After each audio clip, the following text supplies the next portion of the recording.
এই হলো deadline communications private limited. আপনারা দেখছেন এক্সপ্রেস নিউজ, খবর নেয়, খবর দেয়।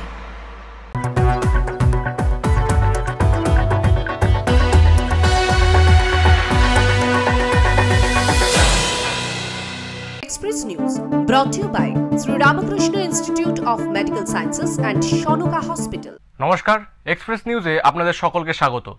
আমি দীপ, শুরু করছি এক্সপ্রেস নিউজ।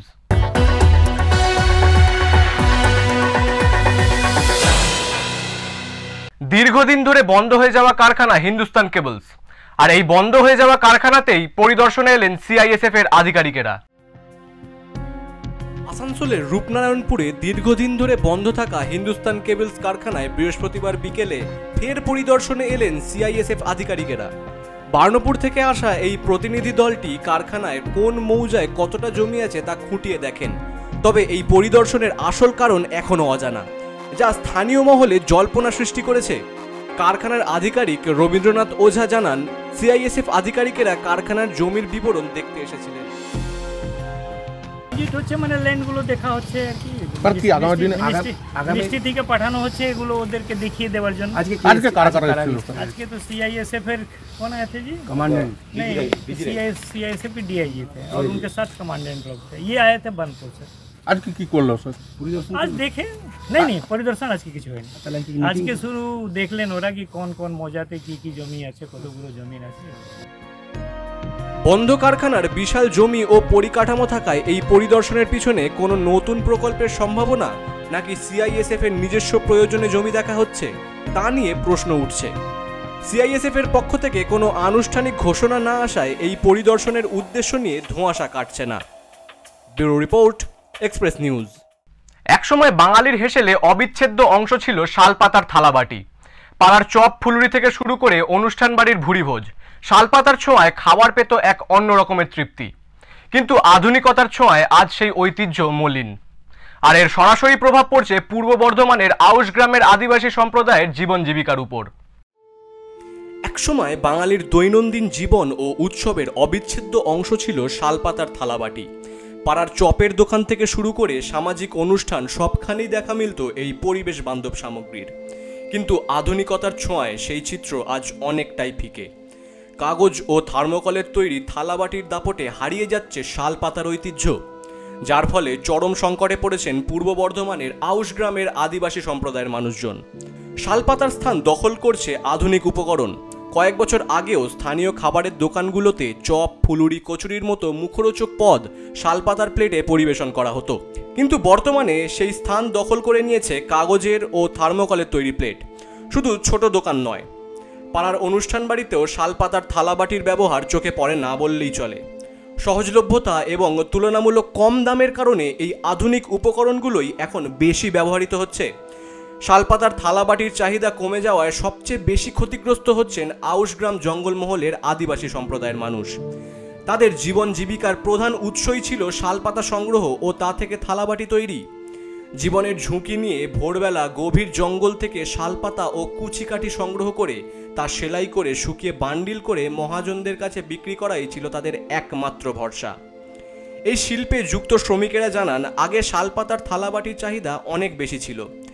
1000 থালা তৈরি করলে তারা মজুরি পেতেন 400 টাকা। এখন চাহিদা কমে যাওয়ায় সেই মজুরি 300 টাকায় নেমে এসেছে। 1000 পাতা তৈরি করতে তাদের 3 থেকে 4 দিন সময় লাগে। এই সামান্য আয় দিয়েই তাদের সংসার চালাতে হয়। কুচি গুলো আনছি 300 করে দিচ্ছে, 1000 2-3 দিন লাগে। এমতাবস্থায় আউশ গ্রাম জঙ্গলমহলের আদিবাসী সম্প্রদায়ের মানুষজন সরকারের কাছে আবেদন জানাচ্ছেন, যদি সরকার তাদের পাশে দাঁড়ায় এবং আরও কিছু সুযোগ সুবিধা পাইয়ে দেয় তবে তারা এই সংকটের মোকাবিলা করতে পারবেন। তারা চাইছে অভাব যে রয়ে গেছে সংসারে, সে অভাব যাতে দূর হয়। বর্ধমান থেকে সঞ্জিত কি রিপোর্ট, এক্সপ্রেস নিউজ। পঞ্চায়েত থেকে আর্থিক দুর্নীতির দায়ে গ্রেফতার তৃণমূল নেতা।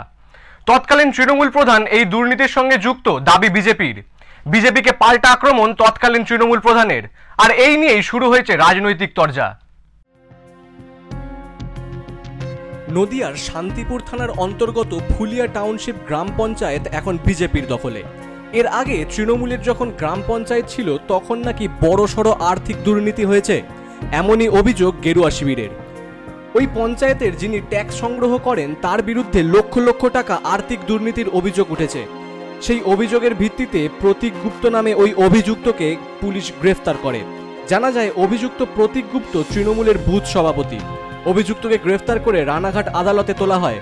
অন্যদিকে এ বিষয়ে বর্তমান টাউনশিপের বিজেপি প্রধান পরিমল রায়ের দাবি তৎকালীন প্রধানের হাত ধরেই কাজে যোগ দেন অভিযুক্ত এবং প্রধানের প্রচ্ছন্ন মদত ও প্রশ্রয়ে আর্থিক দুর্নীতির শাখা প্রশাখা বিস্তার করেছিলেন প্রতীক। তৃণমূলের আমলে তাই তার বিরুদ্ধে কোনো ব্যবস্থা নেওয়া হয়নি। ফলে বিজেপির অভিযোগ তৎকালীন পঞ্চায়েত প্রধান উৎপল বসাকও এই দুর্নীতির সঙ্গে যুক্ত। তাই অবিলম্বে উৎপল বসাকের বিরুদ্ধেও উপযুক্ত ব্যবস্থা গ্রহণ করার দাবি জানিয়েছেন বিজেপি। যে ফুলিয়া টাউনশিপের যে ট্যাক্স কালেক্টর প্রতীক গুপ্ত, সে দীর্ঘ 7 বছর ধরে পঞ্চায়েতের কর এবং ট্যাক্স, জনগণের যে টাকা সে টাকা চুরি করছে, অনর্গল সে চুরি করে যাচ্ছে। তাকে 3বার আমরা ওয়ার্নিং দিই এবং বিডিও সাহেবকে জানাই। বিডিও সাহেব কোনো স্টেপ নেয়নি। তিনি বলেছিলেন পাউ সাহেবকে পঞ্চায়েতে পাঠাবেন, তিনি তাও পাঠায়নি। কালকে আমরা আর কোনো ক্ষমা না করে তাকে পুলিশের হাতে তুলে দিই। সে এখন পুলিশের হেফাজতে রয়েছে। যদিও বিজেপির তোলা অভিযোগ ভিত্তিহীন বলে দাবি তৎকালীন তৃণমূল পঞ্চায়েত প্রধান উৎপল বসাকের। তিনি বলেন বিজেপি যে দাবি করেছে তা সম্পূর্ণ মিথ্যা ও ভিত্তিহীন। বরং বর্তমানে বিজেপির ফুলিয়ায় যে বড় দায়িত্বে রয়েছে তার বাড়িতে ওঠা বসা করে ওই অভিযুক্ত। বিজেপি প্রায় 2.5 বছর ধরে পঞ্চায়েতের দায়িত্বে রয়েছে। তাহলে এতদিন কেন বিষয়টি তারা প্রকাশ্যে আনেননি? তদন্ত করলে সব সামনে আসবে। দেখুন, সবার প্রথমে বলি, যিনি ট্যাক্স কালেক্টর যিনি এখন আছেন প্রতীক গুপ্ত, তিনি আমার আমলে নিয়োগ হয়েছিলেন ঠিকই কথা, কিন্তু তাকে নিয়োগ তো আমি একা করিনি। আমার বোর্ড সম্পূর্ণ অফিস স্টাফ ছিল, সরকারি একটা নিয়ম মেনে তার নিয়োগ হয়েছিল। দ্বিতীয় কথা, আমার বোর্ডের সময় এমন কিছু আমার নজরে আসেনি। আমার যখন আমাদের বোর্ড চলতো তখন ঠিকঠাক করে ট্যাক্স উঠতো, সব ঠিকঠাক করেই চলতো। তো এই মুহূর্তে আমি এই ব্যাপারে আমি আর কিছু বলতে পারবো না। এইভাবে অভিযোগ পাল্টা অভিযোগে উত্তপ্ত ফুলিয়া টাউনশিপ গ্রাম panchayat. Bureau report, express news. যখন গ্রীষ্মের দাবদাহে জনজীবন অতিষ্ঠ, তখন বাংলার ঐতিহ্যবাহী শীতলপাটি তার কার্যকারিতা নিয়ে আবারও প্রাসঙ্গিক হয়ে উঠেছে। একসময় মুঘল সম্রাট ঔরঙ্গজেব থেকে শুরু করে ব্রিটেনের রানী ভিক্টোরিয়া পর্যন্ত যাদের মন জয় করেছিল এই শীতলপাটি, কালের নিয়মে তার জনপ্রিয়তা কিছুটা কমলেও গরমের তীব্রতায় আরামের অন্বেষণে মানুষ আবারও ফিরছে প্রাকৃতিক শীতলতার দিকে। কুচবিহারের তুফানগঞ্জ এলাকার কারিগররা বর্তমানে হিমশিম খাচ্ছেন শীতলপাটির ক্রমবর্ধমান চাহিদা মেটাতে। জানা যায় সম্রাট ঔরঙ্গজেব যখন দিল্লির মসনাদে ছিলেন তখন বাংলার নবাব মুর্শিদ কুলি খাঁ তার জন্য উপহার হিসেবে নিয়ে গিয়েছিলেন রূপলি বেতের শীতলপাটি। এই উপহার নাকি এতটাই মনে ধরেছিল ঔরঙ্গজেবের যে তিনি আমৃত্যু ওই পাটিতেই নামাজ আদায় করতেন। শুধু তাই নয়, ব্রিটেনের রানী ভিক্টোরিয়াও শীতলপাটির গুণমুগ্ধ ছিলেন। এই রাজা বাদশাহের শীতলপাটির প্রতি আগ্রহের মূল কারণই ছিল গ্রীষ্মের তীব্র দাবদাহে এর আরামদায়ক শীতলতা। শীতলপাটির চাহিদাটাই সবচেয়ে বেশি। কি কারণে এই চাহিদাটা? এটা মানে শুলে পরে শরীর ঠান্ডা হয়, শরীর ঠান্ডা থাকে, মানে শুয়ে আরাম আছে, এইটাই। আর দেখতেও আছে। দাম কিরকম? এটা 2500 হয়, 2000 হয়। কুচবিহারের তুফানগঞ্জ শহর এলাকায় বহু শীতলপাটি শিল্পী বসবাস করেন। সুশীল চন্দ ও অজিত কুমার চন্দ যারা এই শিল্পের সঙ্গে যুক্ত, তারা জানান শীতলপাটি তৈরি করা শুধু দক্ষতার কাজ নয়, এর জন্য প্রচুর ধৈর্য লাগে। একটি শীতলপাটি তৈরি করতে 4 থেকে 5 দিন সময় লেগে যায়। শুরু আগে বাগান থেকে বেত কাটতে হয়, তারপর এগুলা বানাইতে হয়, এগুলা আবার ভিজাইয়া তুলতে হয়। এই কাজটা হলো আমাদের পুরুষের, তারপরে মহিলারা বলে। দামটা বললে ভ্যারাইটিস বললো না, ভ্যারাইটিস দাম। এই যে যেমন এটা 1000 টাকা, এর থেকে ছোটটা 800 টাকা, তারপরে নামাজ পড়ার বাড়ি আছে। তবে এই কারিগরদের মনে সরকারের প্রতি কিছুটা আক্ষেপও রয়েছে। তাদের অভিযোগ, শিল্পী কার্ড থাকা সত্ত্বেও তারা সরকারি কোনো সুযোগ সুবিধা পান না। তীব্র গরমে শীতলপাটি যেন বাংলার এক হারিয়ে যাওয়া ঐতিহ্যকে আবারও নতুন করে ফিরে আনছে মানুষের দৈনন্দিন জীবনে। কুচবিহার থেকে দীপজয় বর্মনের রিপোর্ট, এক্সপ্রেস নিউজ। এক্সপ্রেস নিউজে নিয়ে নেব একটা ছোট্ট বিরতি, ফিরে আসছে বিরতির পর।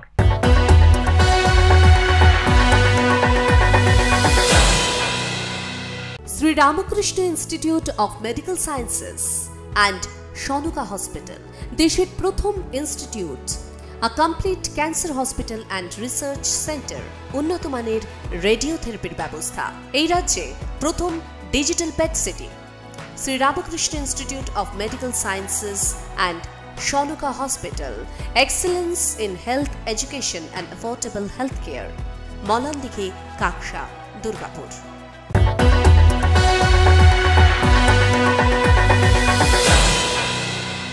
ফিরে এলাম বিরতির পর, আপনারা দেখছেন এক্সপ্রেস নিউজ।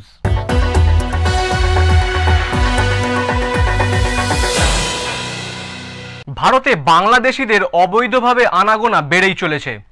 নদিয়া জেলায় আবারও এক মহিলাকে গ্রেফতার করেছে পুলিশ। বিনা পাসপোর্টে ভারতে ঢোকার অভিযোগে কালনা থানার পুলিশ এক বাংলাদেশি যুবতীকে গ্রেফতার করেছে। ধৃত শিল্পী আক্তার বাংলাদেশের খেজুরবাড়ি দাসপাড়া এলাকার বাসিন্দা। বৃহস্পতিবার তাকে কালনা মহকুমা আদালতে তোলা হলে বিচারক 14 দিনের জেল হেফাজতের নির্দেশ দেন। এটা হচ্ছে যে শিল্পী আক্তার নামে একটি মেয়েকে বরিশাল তার বাড়ি বলছে, তাকে এখানে নিয়ে এসছে এবং সে যখন ম্যাজিস্ট্রেট সাহেব জিজ্ঞাসা করে আপনাকে এখানে কে নিয়ে এসছে, আপনি এখানে কোথায় থাকেন, তখন বলে যে তাকে একটি মেয়ে এখানে পাচার করে দিয়েছে। আচ্ছা, তখন ম্যাজিস্ট্রেট সাহেব একে 14 দিনের জন্য জেল হেফাজতে নিয়েছে। পুলিশ জানিয়েছে কালনা খেয়াঘাটে ঘোরাফেরার সময় পুলিশ তাকে আটক করে। জিজ্ঞাসাবাদে সে জানায় যে তার কাছে কোনো পাসপোর্ট নেই এবং তার এক বন্ধু পাসপোর্টটি নিয়ে নিয়েছে। ভারতে আসার উদ্দেশ্য সম্পর্কে স্পষ্ট কিছু জানায়নি। পুলিশ এই ঘটনার তদন্ত শুরু করেছে এবং শিল্পীর ভারতে আসার আসল উদ্দেশ্য কী তা খতিয়ে দেখছে। Bureau report, express news. পশ্চিমবঙ্গের চম্পা নদীর মোহনায় আবিষ্কৃত মুক্তজীবী সামুদ্রিক নেমাটোড। দীঘার zoological survey of India, marine aquarium এবং রিজিওনাল সেন্টার এর বিজ্ঞানীরা এই গুরুত্বপূর্ণ আবিষ্কারটি করেছেন। ZS এর বিজ্ঞানী ডক্টর এস বালাকৃষ্ণনের নেতৃত্বে এক গবেষণা দল এই আবিষ্কারের কাজটি সম্পন্ন করেছেন। A new species, the predatory free-living marine nematode species, Paraclonimus bengalensis. The species reported from the Champa estuary, West Bengal, in India. In general, Paraclonimus bengalensis, the was wide spread in the various habitat in current species identified in the estuarine ecosystem. Doctor Balakrishnan জানিয়েছেন এটি ভারতীয় জলসীমা থেকে শিকারী মুক্ত জীবী সামুদ্রিক nematode প্রজাতির প্রথম নথিভুক্তিকরণ। গবেষকরা গত 14 অগস্ট 2024-এ বঙ্গোপসাগরের সঙ্গে চম্পা নদীর মিলনস্থলের আন্তঃজলোয়ার অঞ্চল থেকে প্রায় 10 সেন্টিমিটার গভীরে একটি হ্যান্ড কোরার ব্যবহার করে সংগৃহীত পলির নমুনা থেকে এই নতুন নেমাটোড প্রজাতিটি উদ্ধার করেন। নব আবিষ্কৃত প্রজাতিটি স্বতন্ত্র রূপগত বৈশিষ্ট্য প্রদর্শন করে। এর একটি পুরু নলাকার দেহ, একটি বৃহৎ মুখ গহ্বর, ডোরাকাটা কিউটিকলের পার্শ্বীয় অ্যালের উপস্থিতি। এই আবিষ্কার সামুদ্রিক জীবনের বিশাল এবং মূলত অনাবিষ্কৃত বৈচিত্র্যের ওপর আলোকপাত করে। যদিও মুক্তজীবী সামুদ্রিক নেমাটোডগুলি পলিতে সবচেয়ে সংখ্যাগতভাবে প্রভাবশালী প্রাণীদের মধ্যে রয়েছে। রিসেন্ট সার্ভে করতে গিয়ে আমরা এই দীঘার চম্পা নদীর মোহনা থেকে এক ধরনের নেমাটোড নতুন প্রজাতি পেয়েছি, যেটা জেনাস হচ্ছে প্যারাস্পেরোলিমাস। এবার তার নতুন নামকরণ হয়েছে, যে স্পিসিস নামটা হলো বেঙ্গালেন্সিস, যেহেতু বে অফ বেঙ্গল থেকে এটা ডিসকভারি হয়েছে। এই যে স্পিসিসটার মূলত ইউনিক ক্যারেক্টারিস্টিক, কিছু মরফোলজিক্যাল ইউনিক ক্যারেক্টারিস্টিকের জন্য মানে কিছু বৈশিষ্ট্য আছে যেটা এই জেনাসের আলাদা স্পিসিসের থেকে আলাদা করে। গবেষকদের দলটি সামুদ্রিক মিওফৌনাল সম্প্রদায় বোঝার জন্য আরও গবেষণা পরিচালনা করতে আগ্রহী এবং অন্যান্য অনাবিষ্কৃত জীবের জন্য কাছাকাছি অঞ্চলগুলি অন্বেষণ করার পরিকল্পনা করছে। দীঘা মেরিন অ্যাকোয়ারিয়ামের জন্য এটি একটি উল্লেখযোগ্য সাফল্য হিসেবে বিবেচিত হচ্ছে। পূর্ব মেদিনীপুর থেকে রাজীব নন্দীর রিপোর্ট, এক্সপ্রেস নিউজ। একসময় গ্রাম বাংলার অবিচ্ছেদ্য অংশ ছিল তালগাছ। বর্তমানে নদিয়ার কৃষ্ণগঞ্জে নতুন করে তালের আটি রোপণ করে পরিবেশের ভারসাম্য ফেরানোর চেষ্টা চলছে। এর পাশাপাশি এই অঞ্চলের হাটবাজারগুলিতে তালের শাঁসের কদর অনেক বেড়েছে, যা গ্রামীণ অর্থনীতিতে নতুন দিগন্ত উন্মোচন করেছে। নদিয়া জেলার কৃষ্ণগঞ্জ ও মাছদিয়ার হাটে বাজারে এখন তালের শাঁসের রমরমা ব্যবসা। শহর থেকে গ্রাম পর্যন্ত তালের শাঁস এক জনপ্রিয় মৌসুমি ফল। কেবল শাঁসই নয়, তালের রস, গুড়, পাকা তাল এবং পিঠার মতো সুস্বাদু খাবারগুলিও প্রায় সমানভাবে জনপ্রিয়। নদিয়ার বিভিন্ন শহরের রাস্তায় ফুটপাতে দেখা যাচ্ছে তালের শাঁস বিক্রেতাদের ব্যস্ততা। বিক্রেতা নারায়ণ ঘোষ, ভরত বিশ্বাস এবং তপন বিশ্বাস জানান, প্রতিদিন 30 থেকে 40 কাঁদি তাল বিক্রি হয়। গরমের দিনে তালের শাঁসের চাহিদা আরও বাড়ে। প্রতিটি তালে 2 থেকে 3টি শাঁস থাকে এবং 4টি শাঁস 15 থেকে 20 টাকায় বিক্রি করা হয়। এগুলো আমাদের গাছ কিনে রেখে দিতে হয়, এই সময় নিয়ে গিয়ে কাটা হয়। 500-600 মাল দেখে দাম করা হয়। গাছে তো সব সমান মাল হয় না, কম বেশি মাল আছে। বাজারে এখন মোটামুটি চলছে ভালো, লাভ ওই শতকরাই ধরে নেন 1 থেকে 150 টাকা থাকে। নদিয়ার বিভিন্ন স্থানে কাঁচা তালে বাজার ছেয়ে গেছে। তালের শাঁসের ব্যাপক চাহিদা থাকায় বিক্রেতারা প্রায়শই ক্রেতাদের চাহিদা মেটাতে হিমশিম খান। প্রায় 1.5 থেকে 2 মাস ধরে চলে এই তাল শাঁসের বিক্রি। প্রতিদিন প্রতিটি বিক্রেতার প্রায় 4 থেকে 5 হাজার শাঁস বিক্রি করেন, যা থেকে গড়ে 400 থেকে 500 টাকা পর্যন্ত তাদের লাভ হয়, এমনটাই জানিয়েছেন তারা। এবছর তালের ভালো ফলন হয়েছে। বর্তমানে অনেকেই বজ্রপাত রোধে তাল গাছ রোপণ করছেন। এর ফলে মৎস্য চাষের পাশাপাশি তাল চাষ থেকেও মুনাফা পাচ্ছেন চাষিরা। একটি তাল গাছ 500 থেকে 1000 টাকায় বিক্রি হচ্ছে। যারা এই তাল গাছ কিনছেন তারা তাল বিক্রি করে আরও 500 থেকে 1000 টাকা মুনাফা করছেন। বলা বাহুল্য, তাল গাছ এখন অর্থনৈতিক দিক থেকে একটি গুরুত্বপূর্ণ ভূমিকা পালন করছে। Bureau report, express news. Express news আজকের মতো এই পর্যন্তই। চোখ রাখুন এক্সপ্রেস নিউজের পর্দায়। এক্সপ্রেস নিউজ, খবর নেয়, খবর দেয়।